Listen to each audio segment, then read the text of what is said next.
नागरिक फाउंडेशन। आज के प्रोग्राम का कोई मकसद नहीं है। आज के प्रोग्राम का सिर्फ एक ही नारा है, भाई और बहन का नारा, और भाई और बहन के बीच में कोई मकसद नहीं है। जैसे कि आपने घोषणा की थी कि आप कुछ महिलाओं के मुफ्त में केसेस लड़ने वाले, कैसे लड़ने वाले, किस तरह से केस लड़ने वाले? जितनी भी महिलाएं हैं, उनकी बेटियां हैं, उनका जो हमने मुख्यमंत्री ने जनसभा स्टाइल है उसके लिए आज भी हम तैयार हैं। उसके लिए हमारी टीम बन चुकी है, बन रही है, और भी हम उसको बढ़ा रहे हैं, उसका सर्वे कर रहे हैं। सर्वे जिन लोगों को जैसे जैसे जरूरत है वैसे पूरा करने की कोशिश कर रहे हैं। ये जो संस्था स्थापना की गई है दक्ष नागरिक फाउंडेशन, ये संस्था का मकसद क्या है और अब तक ये संस्था के द्वारा क्या काम किए गए? दक्ष नागरिक फाउंडेशन, दक्ष का अलर्ट संस्था का मकसद सिर्फ ये है, क्योंकि मेरा पर्सनल एक्सपीरियंस है, संस्था पूरी तरह से फोकस कर रही है औरतों के विकास पर। क्योंकि जब इसका प्रेरणा मैं खुद हूँ, क्योंकि जब मैं गरीबी के दिन काट रहा था और मेरे मम्मी पापा को मुझे और मेरी बहन को पढ़ाने के लिए ऑप्शन चुनना था, तो मुझे पढ़ा दिया और मेरी बहन को छोड़ दिया। अब मैं नहीं चाहता कि कोई बहन छूटे, कोई बेटी छूटे। जितना कोशिश होगी उतना हम लोग उसको आगे ले जाएं। सर, जिस तरह आप महिलाओं को उनके कानून का अधिकार आप दिलाने के लिए आप आगे आ रहे हैं, लेकिन कुछ ऐसे भी है कि महिला कानून का दुरुपयोग भी हो रहा है, तो ऐसे पुरुषों को भी आप मदद करने के लिए आगे आएंगे? देखिए, जो मैंने वचन दिया है वो मैंने अपनी बहनों को दिया है, और कभी भी ताली एक हाथ से नहीं बजती, ताली दोनों हाथ से बजती है। तो अगर मैंने अपनी बहनों को वचन दिया है, राखी बंधवाया है, तो चाहे वो सही है चाहे वो गलत है, मैं वो नहीं देखता। जैसे कि आपने कुछ बच्चों को भी गोद लेने का जो है निर्णय लिया है, तो किस तरह के बच्चों को आपने गोद लिया और उनकी कैसे व्यवस्था करने की योजना बनाई है? बच्चों को गोद लेना मेरे बस की बात नहीं है, वो ईश्वर ने दिया है, और जिनको दिया है उनका उनके लिए प्रसाद है। मैं उन बच्चों के लिए सिर्फ बैसाखी बनना चाहता हूँ, जिस तरह से एक NGO मेरे लिए बैसाखी बनी थी। मैं सिर्फ इतना करना चाहता हूँ, उनको जो समस्या है उसमें थोड़ा सा मैं सहयोग करूँ।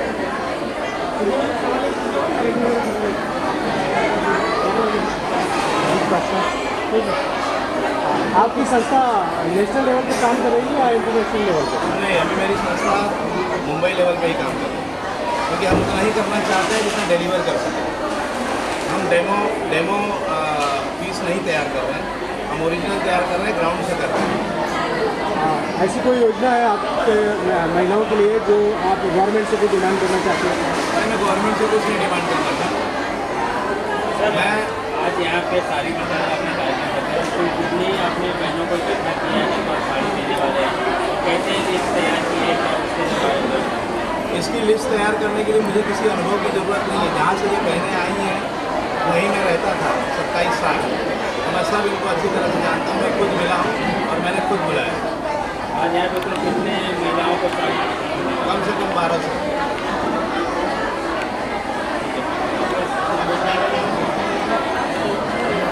डन। आपका क्या संदेश है इस देश की महिलाओं के लिए? मेरा संदेश तो प्रथम महिला ने ही दे दिया है, राष्ट्रपति मुर्मू ने। मेरा संदेश मैं क्या दूँ, उन्होंने ही दे दिया है। और मैं ये चाहता हूँ कि जो संदेश उन्होंने दिया है, उस संदेश में अगर मैं कहीं उसका एक अंश भी बन पाऊँ तो बहुत बड़ी बात है। सर, आज रक्षाबंधन के त्यौहार पे काफ़ी दूर दूर से लोग आए हैं, जहाँ तक कि आपने कहा कि साड़ी दे रहे हैं, और इसमें बहुत दूर दूर से बहुत सारे लोग आए हैं, और आपने आज के दिन ही ये रक्षाबंधन के त्यौहार पे ही अपने संस्था का प्रोग्राम क्यों रखा? देखिए, भाई को बहन से मिलने के लिए और बहन को कुछ देने के लिए कोई मुहूर्त, कोई अवसर, कोई दिन की जरूरत नहीं है। आपने जो दक्ष नागरिक का प्रोग्राम रखा है, आज रक्षाबंधन के दिन पे रखा है, जैसे कि आपको पता है कि आज रक्षाबंधन का त्यौहार है, और कल है रक्षाबंधन। रक्षाबंधन का जो त्यौहार है, इस टाइम पे आपने अपना प्रोग्राम रखा है और काफ़ी दूर दूर से लोग यहाँ पे आए हैं आपके प्रोग्राम में शामिल होने के लिए। इसके बारे में आपका क्या कहना है? ये जो प्रोग्राम मैंने रखा है, इसका मेरा खुद में इसका सोर्स हूँ। उसका रीज़न ये है कि जब मेरी माँ ने मेरे मामा को साड़ी भेजी थी, तब मेरे मामा ने बोल दिया था मेरे पिताजी को कि एक साड़ी के लिए राखी लेके चले आए।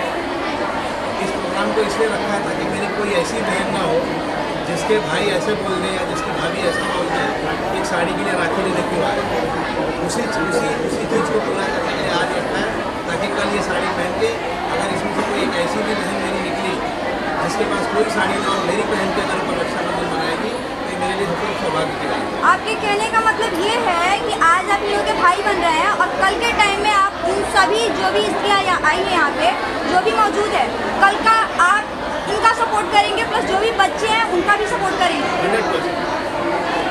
सर इसके अलावा आपकी सरकार और क्या कुछ काम करती है उसके बारे में बता दीजिए। नहीं, हम लोग जितना कर सकते हैं उतना ही कर सकते हैं। हम सर, सिर्फ महिलाओं, यहाँ जितनी बैठी हैं महिलाएं वो मेरी बहनें हैं, उनकी बेटियाँ मेरी भांजियाँ हैं और मैं जानता हूँ कि यही बेस है। अगर हमने महिलाओं को या बेटियों को एजुकेटेड कर दें तो जो डोमेस्टिक वायलेंस एक्ट बना है वो अबॉलिश हो जाएगा। सर जिस लेवल पर ये कार्यक्रम का आयोजन हुआ है बहुत बड़े लेवल से, इस लेवल पे तो MLA और MPs भी नहीं करते हैं, तो क्या इस कार्यक्रम को राजनीतिक नजरिए से देखा जा रहा है? नहीं, यहाँ तो भाई बहन है, परिवार है, ये तो परिवार है, ये मेरा अपना प्रेम है। और अगर आप लोग रुकेंगे तो मैं जब अपने स्पीच से बोलूँगा तो आप सुनेंगे कि उसका रीज़न क्या है। ओके, कोई भी कहीं भी परेशानी तो उनके लिए काम करो। और आज जो ये प्रोग्राम है ये सिर्फ इसलिए है कि जितनी भी औरतें हैं सब कम्फर्ट हो जाए, क्योंकि जब एक इंसान किसी को कहता है कि मैं आपका भाई हूँ तो सारे लेडीज तो बस इस प्रोग्राम का मकसद यही है कि जो भी प्रॉब्लम्स है वो खुद भाई बहन के भाई के पास आए और अपनी सारी प्रॉब्लम से बस इस प्रोग्राम का मकसद है। इसके अलावा यहाँ पे महिलाओं को सारे प्रोग्राम किया जा रहा है, रक्षाबंधन के लिए उसको लेके क्या कुछ कहना चाहेंगे? हाँ, बस इसलिए ये प्रोग्राम इसलिए किया जा रहा है ताकि सारी औरतों को गुस्सा हो जाए कि नहीं हमारा भी भाई है, क्योंकि अक्सर क्या होता है औरतों के साथ कुछ गलत होता है तो वो जल्दी से कहीं जा नहीं सकती, किसी से कह नहीं सकती। अब यहाँ क्या है वो छूट दी जा रही है कि कुछ भी हो आप हमारे पास आ सकते हैं। इसके अलावा क्या कुछ मैसेज देना चाहेंगे आपके आसपास की जो महिलाएं हैं तो सुरक्षा व्यवस्था को लेकर कुछ कहना चाहेंगे? जी, मैं ये कहना चाहूँगी कि कोई भी औरत को उसे झूठ नहीं सहना चाहिए, कोई भी तकलीफ हो उसे खुल के उनसे बात करनी चाहिए ताकि उसकी समस्या मिले। अगर हम चुप रहेंगे तो हमारे से हमेशा गलत होगा। आप कुछ कहना चाहेंगे? सिर्फ रक्षाबंधन ही नहीं है, ये जो प्रोग्राम है ऑल टुगेदर हुए, हम सारे औरतें इकट्ठे हुए और बड़े भाई हैं वो हमारे, सिर्फ हमारे लिए सबके, हम बहुत खुश हैं उनसे मिलके। आज रक्षाबंधन है जिनमें हम सारे लेडीज हैं प्रोटेक्शन फील करते थे किया और ही रियली सपोर्टिंग, सबको सपोर्ट करते हैं हर दौर में, हर फेज में। आज बहुत टाइम की फीमेल वहाँ पर है जो अपने तरीके से अपने प्रॉब्लम को सॉल्व करने के लिए खड़े हुए। सबसे बड़ा उनके सामने एज अ पेरेंट्स है, as a supporter for a female is a very good message and very good relation जो आज हम एक प्रोग्राम के तौर पर हम इसे सेलिब्रेट करने वाले हैं, जो रक्षाबंधन है।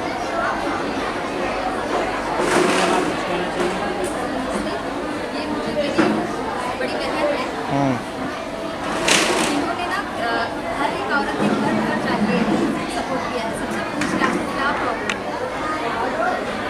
हमारे इधर ही मैं बताना चाहूँगी, मेरे एक छोटी बहन रहती है, अपना घर पूरा संभालती थी, मतलब उनकी माँ कम ज़्यादा ही नहीं हो रहा है। काम नहीं करती, बाप है नहीं, एक छोटी बहन है, बड़ी बहन की ऑफर, उनका पूरा घर का खर्चा ये और भाई सब करते हैं। मैं यही बोलना चाहूँगी और ऐसे ही उनको दुआ दीजिए, ऐसे ही सपोर्ट कीजिए कि आगे बढ़ते चलिए मैंने थैंक यू सो मच। लेकिन मैं ये रक्षाबंधन आपके साथ क्यों मना रहा हूँ, उसका भी एक रीजन है। उसका रीजन ये है कि एक टाइम पे मेरी माता जी जो लोगों का ब्लाउज सिला करती थी, और मुझे पढ़ाया करती थी। और उसमें से कुछ लोग ऐसे, कुछ मेरी जिनको मैं चाची बोलता था बचपन में, वो भी यहाँ पे हैं और मैं चाहता हूँ कि वो ऊपर आए और यहाँ बैठे।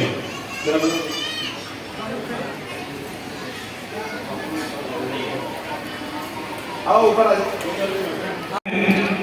जिनके यहाँ मेरी माँ जाके ब्लाउज लाती थी, सिल के इनको देती थी, इसीलिए मैंने इनको बुलाया है।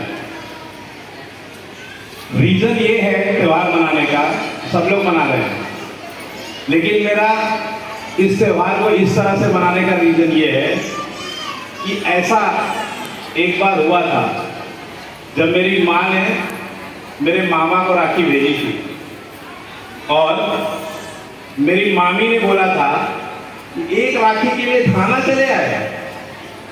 तो मेरे मामा, मेरे पिताजी स्वाभिमानी थे, गरीब थे लेकिन स्वाभिमान था। मेरे पिताजी ने राखी वहीं छोड़ी और चले आए। मेरी माँ के आंख में आंसू था, मेरे भी था। उसी का मकसद है ये। और दूसरा रीजन और है, मेरा एक छोटा सा भाई था जो मेरा सब कुछ था,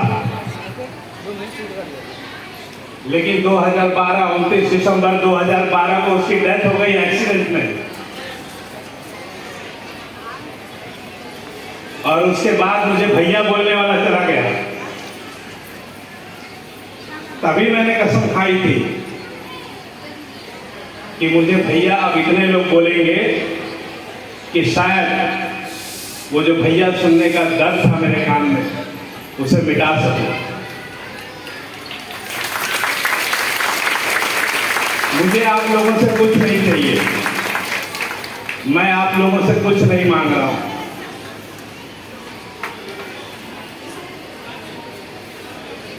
मुझे जो भी है सब ठीक है।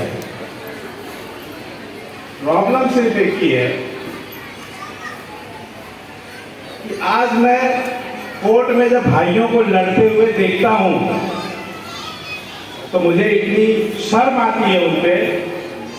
अगर आज मेरा भाई वापस आके मुझे बोले कि सारी जायदाद लुटा दो तो मैं उसे लुटा दूंगा, लेकिन आज मैं कोर्ट में देख रहा हूं कि सब लोग लड़ रहे हैं।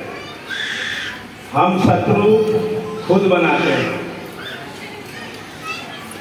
दूसरे नहीं बनते। तो मेरा सिर्फ आपसे एक ही रिक्वेस्ट है, ना मैं एडवोकेट सुनील कुमार हूं, ना मैं एडवोकेट सुनील शर्मा हूं, ना मैं दक्ष नागरिक फाउंडेशन का अध्यक्ष हूं।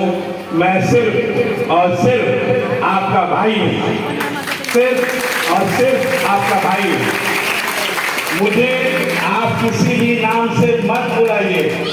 अगर आज इस राखी के पर्व पे आप मेरी, आज अगर हम भाई और बहन बनने जा रहे हैं तो मुझे आपसे सिर्फ यही चाहिए कि आप मुझे भैया, भाई, बेटा ही बोलेंगे।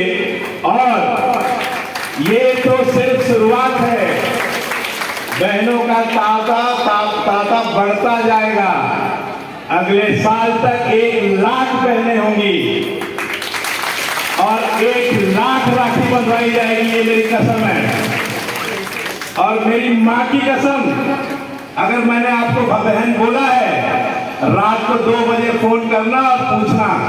अगर आपको जो प्रॉब्लम मैं सॉल्व कर सकता हूं, अगर वो मैं नहीं किया तो उस राखी की लाज उसी दिन खत्म।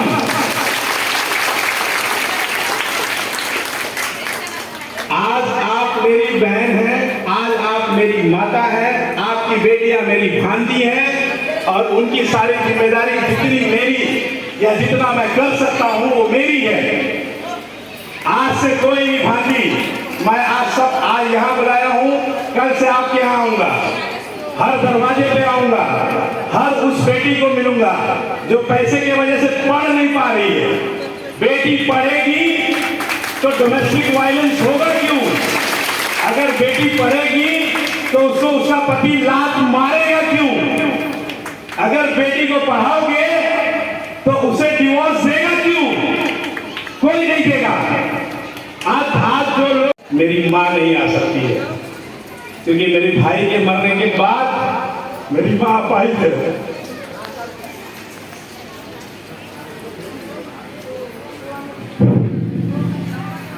इसलिए मैं उसको नहीं ला सका। यही एक रीजन है। मुझसे बहुत लोग सवाल पूछ रहे हैं कि आप तो नगर सेवक बन जाइए, आप आमदार बन जाइए, आप मिनिस्टर बन जाइए। अरे यार, अगर आपके पास दिल है तो काम लो, और अगर आप चाहोगे तो आप जहां के आमदार हो वहां का कोई भी आदमी दुखी नहीं रह सकता है। उसके लिए आमदार नगर सेवक बनने की कोई जरूरत नहीं है। हम ये सोचते हैं कि हमें टिकट मिलेगा कि नहीं, जनता वोट देगी कि नहीं, मैं इससे मिलूं कि नहीं, मैं उससे मिलूं कि नहीं, मेरे को वोट मिलेगा कि नहीं। अरे तुम्हारे अंदर दम है तो एक को आप एक करके एक को मदद करो। नहीं करेंगे, वोटिंग के दिन होगा वो। लेकिन मुझे उस विषय पे नहीं जाना है। मैं अपने परिवार में हूँ, मेरा परिवार है, मेरी बहनें हैं, मेरे भाई हैं, हम लोग एक साथ हैं। ये परिवार दक्ष परिवार है। दक्ष परिवार इतना सक्षम है कि अपनी सारी बहनों को जो भी चीज है, कानून से संबंधित जो भी है, जो हम कर सकेंगे सब करेंगे। नहीं कर सकेंगे तो लड़ेंगे, नहीं कर सके तो मरेंगे, नहीं तो रोड पे धरना करेंगे, लेकिन करेंगे। सब लोग को मैं अपनी तरफ से सूचित कर रही हूँ कि एक बच्चे को हम लोग जन्म से ही जानते हैं। ये हमारे साथ पले और बड़े हुए हैं, पढ़े लिखे हुए हैं, आज जो आगे बढ़े हुए हैं, सब ऊपर वाले की कृपा है। ऐसा मैं आप लोग को ये सूचित करना चाहती हूँ कि यहाँ पर ये अनजाने नहीं है। हम लोग इनको जन्मों से देख रहे हैं, हमारे सामने ये बच्चा बड़ा हुआ है। यह आप लोग की सहायता में हमेशा मदद करेंगे। Thank you.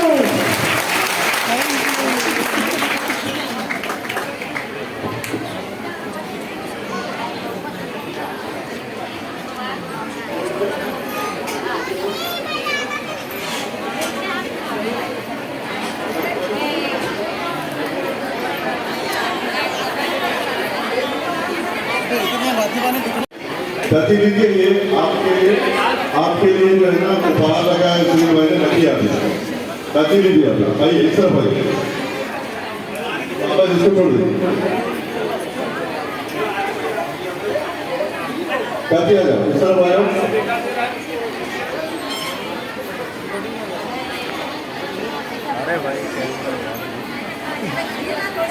अब रक्षाबंधन का प्रोग्राम शुरू हो गया है। सबसे पहले वकील साहब राखी बांध रहे हैं।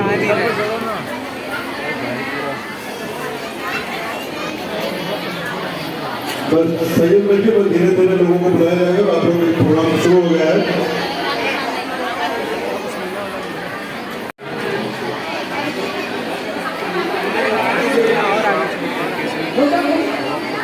शास्त्र के हिसाब से अभी गुरु जी ने बताया कि रक्षाबंधन के हिसाब से तो भद्रा के हिसाब से राखी का प्रोग्राम आज नहीं बांधा जाएगा, राखी नहीं बांधा जाएगा, इसलिए